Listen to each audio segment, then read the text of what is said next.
everyone, welcome to TaiyangNews. This is Bhambhani and we are on the floors of Solar Technology Conference India 2026, the second edition of our in-person solar PV manufacturing industry conference in India. And I am joined by Mr. Rishabh Jain, the CEEW fellow, and he is going to talk to us about how he sees the industry growing forward from here. Welcome to TaiyangNews, Rishabh. So, how do you see Indian manufacturing industry growing right now? Hi.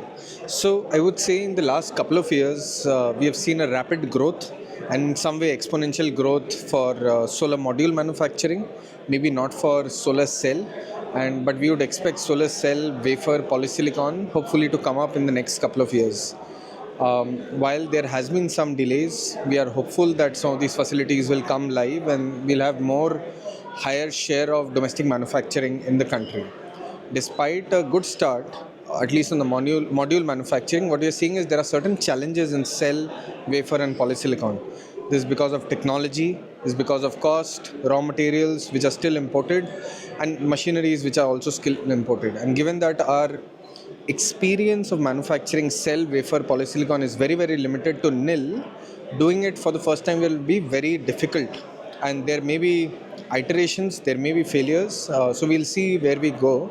But thankfully, the policy is moving in that direction that we need to indigenize. However, what we also saw a couple of days ago, I would say this India-EU FTA that happened, and India also has good collaboration with other countries like Australia, Japan. So the international partnerships will play a very important role in solving for this problem, starting with from machineries to skill to maybe raw materials. But at the same time, how do we work with our partners to get them to also offtake from India? Because as you know, India has a lot of module manufacturing, 144 plus gigawatt of module, and India's module demand is not that high. It is maybe 30, 40 gigawatts, 50 gigawatts. How do you get enough market for the others at the same time? So, and for specifically the Western economies, setting up these facilities in a short period of time is very difficult. And that is where collaboration becomes very important.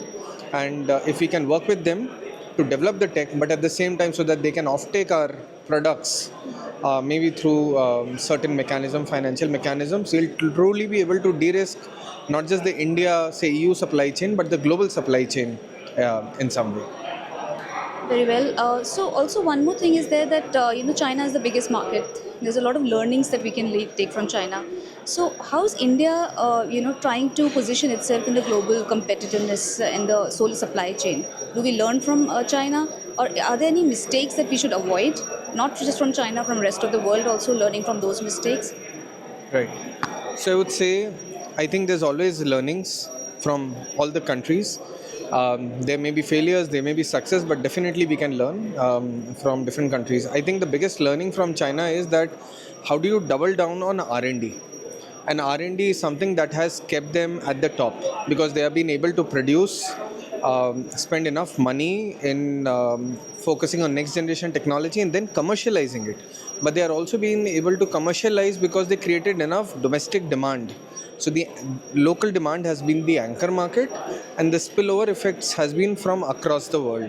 So increasing the PERC efficiency, TOPCon, HJT, now tandem, etc.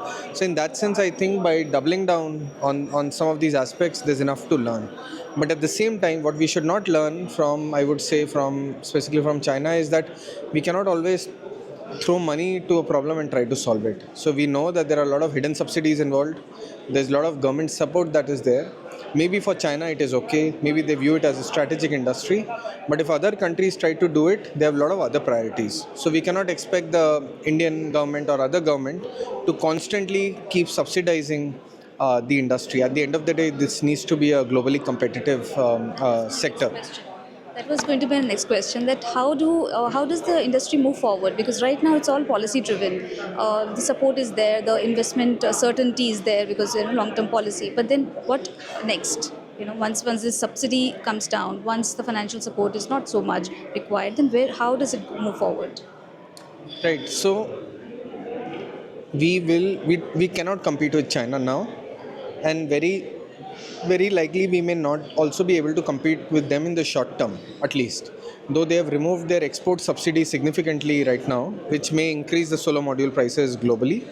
But despite that, I think there's so much overproduction, not just overcapacity, overproduction and modules that are lying in the warehouses in China that whatever they are able to sell, they'll liquidate at lower prices. So I think that expectation is not realistic itself in the first place. However, this also means that to a buyer who's buying, say a retail consumer, a small consumer in India who's wanting to set up a solar rooftop, he or she may not necessarily care that is the product comes from China or from India.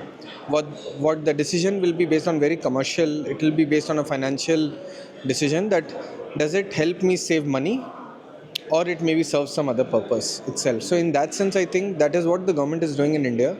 There's a lot of subsidy on schemes like PM Suryaghar on rooftop. So 78,000, so approximately $9,000 itself the government is giving for a 3 kilowatt system. That's a lot of money only to create enough market for domestic modules and cells also made in India. So I think in the short term, once we are able to build the capabilities of manufacturing, the capacities can sustain. What is right now happening is in India, neither the capacities exist, neither the capabilities exist. So I think this subsidy should help us build that capability of cell manufacturing wafer polysilicon. So in couple of years, once we are able to do that with government support, then the government can say, I supported you enough. Hopefully you use my money sincerely by focusing on R&D and many other things.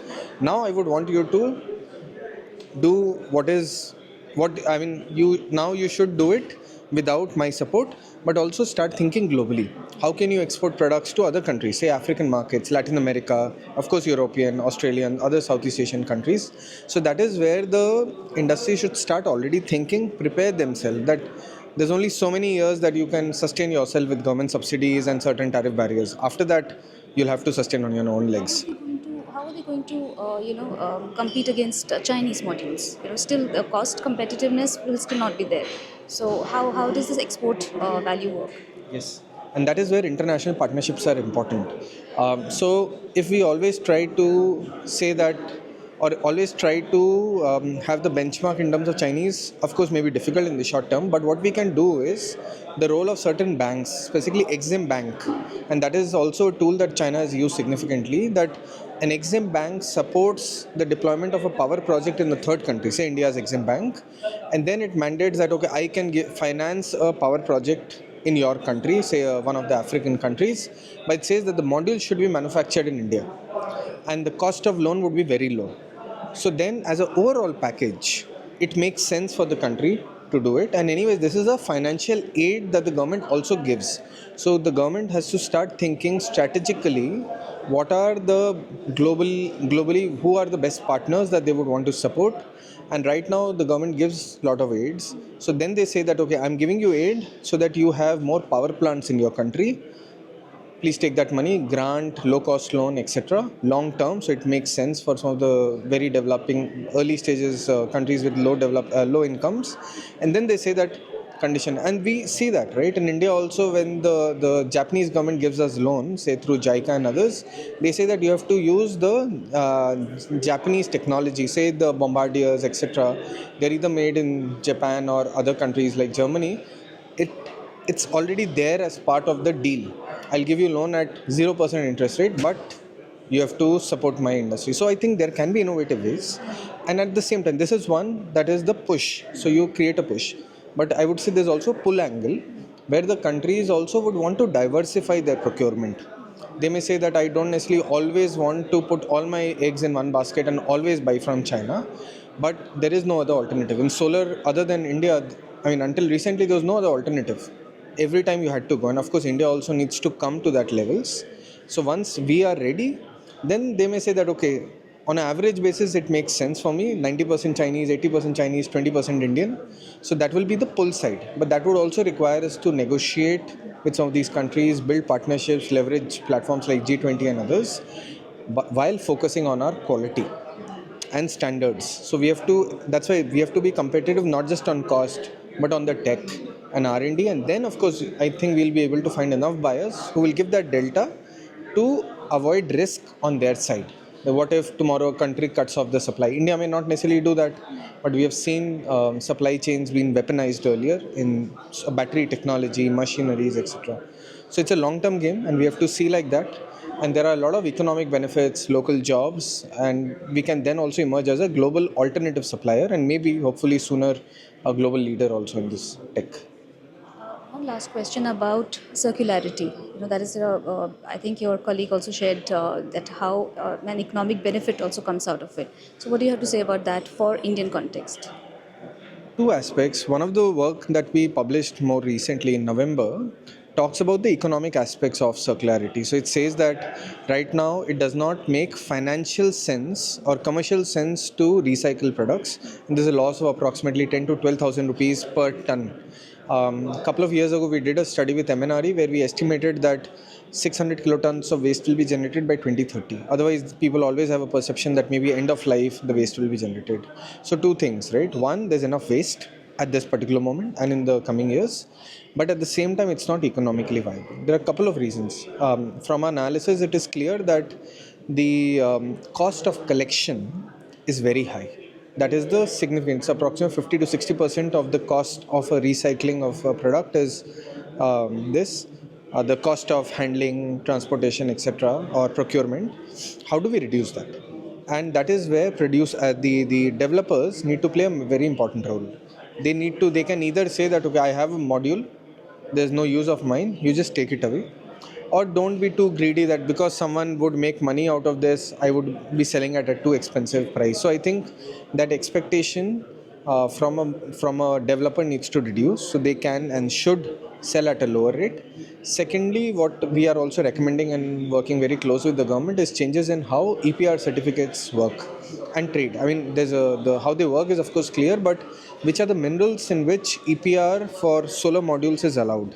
Right now there are only two minerals, but we would want other minerals like silver to be added, or copper to be added in this particular stream, so that tomorrow recyclers can generate the EPR certificate for this and then sell it and get the money out of this. Can also make financial sense.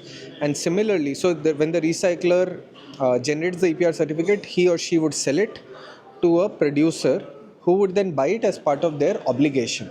So then it makes financial sense to recycle. Third, I would say there's a general, I think, awareness that is needed, that solar modules and many of the electronic products need to be recycled for multiple different reasons. One, for a country like India, we just cannot let it go on a landfill.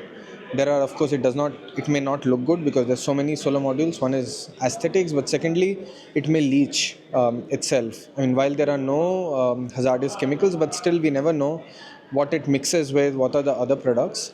So how do we even make recycling better? And that is where at CEEW what we are also working is, how do you make the manufactured product circular?